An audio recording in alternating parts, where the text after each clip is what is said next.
नमस्कार शेतकरी बंधूंनो, आज आपण आलेलो आहे जटामझारी या गावामध्ये श्री राजेंद्रजी मदनकर यांच्या शेतावर. यांचं जे क्षेत्र आहे एकूण 6 एकर क्षेत्र आहे. यांनी बघितलं असेल, आता आपण बघत असाल की हे मिश्र पीक आंतरपीक आपल्याला याच्यामध्ये दिसत असेल. हे मोसंबीची बाग आहे, त्यामध्ये हे पपईचे झाडं लावलेले आहेत आणि मधात आपण बघतोय हे टरबूज वगैरे त्यांनी लागवड केलेली आहे.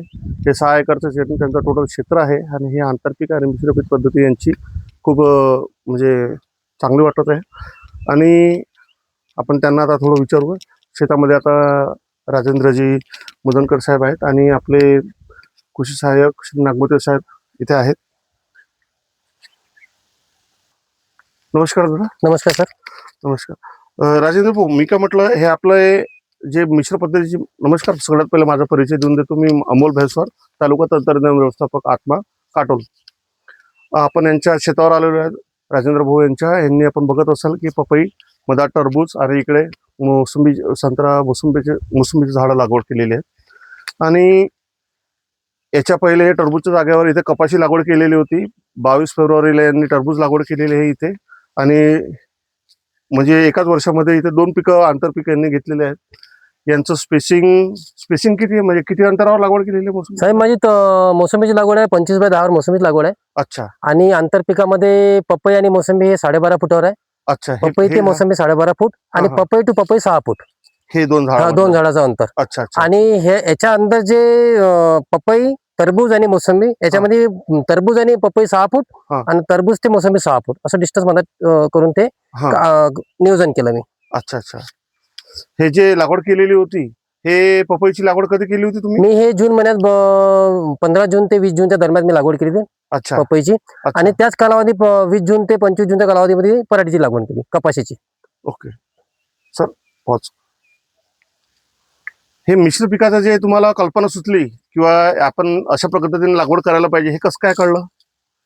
शेतात वेगळं काही करायचं ह्या उद्देशाने मी हे काम केलं. वेगळं काही उत्पादन असं वाढलं पाहिजे बा, आपल्या परिवाराची उपजीविका वाढली पाहिजे बा, त्या उद्देशाने काही वेगळं काय करायचं म्हणून ह्या पद्धतीने करून पाहिले. आणि मी दरवर्षी नवीन नवीन काही करायचा प्रयत्न करतो. अच्छा. मागच्या वर्षी मी ह्याच आंतरपीक मध्ये माझा गहू होता, त्याच्या मागच्या वर्षी माझी भुईमुग होता आणि या वर्षी मी टरबूज केलं. पुढल्या वर्षी अजून काही वेगळं दिमागात तंत्रज्ञान आलं तर ते करायचा माझा उद्देश राहील. अच्छा अच्छा. ठीक आहे. आणि याच्या बाबतीमध्ये तुम्ही सगळं ड्रीपवर मॅनेजमेंट? ड्रीप मॅनेजमेंट पूर्ण सिंचन ड्रीपवरून. माझ्या शेतीमध्ये सर एक महत्वाचं कारण म्हणजे मी तणनाशक इथं वापरत नाही. तणनाशक वापरत नाही. पुन्हा जे ह्या शेतीमध्ये जे बी आलं, पराठी आली, गहू आला किंवा वेगळं काही भुईमुग आला, मी सगळं गवत आलं, हे सगळं मी मला जे अवजार बँक मिळाली ट्रॅक्टर, त्या ट्रॅक्टर सहाय्याने मी माझं रोटावेटर मारतो. अच्छा. आणि ट्रॅक्टर मिळाल्या करणारा काय मला थोडा खर्च बी कमी आलाय आणि फायदा आहे त्याचा. अवजार बँक म्हणजे तुम्ही? अवजार बँक केली आहे मी. अच्छा. ट्रॅक्टरची 10 लाखाची अवजार बँकची मी योजना केली होती. त्यात मला 40% अनुदान म्हणजे 4 लाख मला मिळाले. ते ट्रॅक्टर मला तसं मला अवजार बँक 10 लाखाची होती, पण 12 लाखाचं सामान मी घेतलं होतं. 4 लाख मला त्याच्यात शासनाकडून मिळाले. अच्छा अच्छा. ठीक आहे. हे जे व्हेरायटी कोणती होती म्हटलं? हे माझी सर तायवान रेड लेडी आहे. अच्छा. Taiwan red lady. मी आता हे रोप बोलावलं होतं का तुम्ही? नाही, जे मी स्वतः करतोय. स्वतः मी लोहिया बीज भंडार म्हणून बीज आणून स्वतः माझ्या इथं स्वतः केल्याचा फायदा हा आहे की स्वतः बियाणं आपण तयार केलं. नर्सरी मधून बियाणं आणतो आपण, ते एसी मध्ये तयार होते. आणि आपण इथं केलं का ह्या क्लायमेटशी म्हणजे संघर्ष करू शकते. मग त्या संघर्ष इथंच झाला पाहिजे बा, इथंच बियाणं तयार झालं पाहिजे, इथंच फळ झाला पाहिजे. या उद्देशाने मी ते इथंच तयार करून इथंच लागवड केली. ओके. आणि हे जे टरबूजची बियाणं आहेत, टरबूजचं पण बियाणंच आणलं मी टरबूजचं नर्सरी मधून ते आणलं नाही. स्वतः घरीच स्वतः बियाणं आणून स्वतः लागवड करून. हे माझं नामदारी आहे.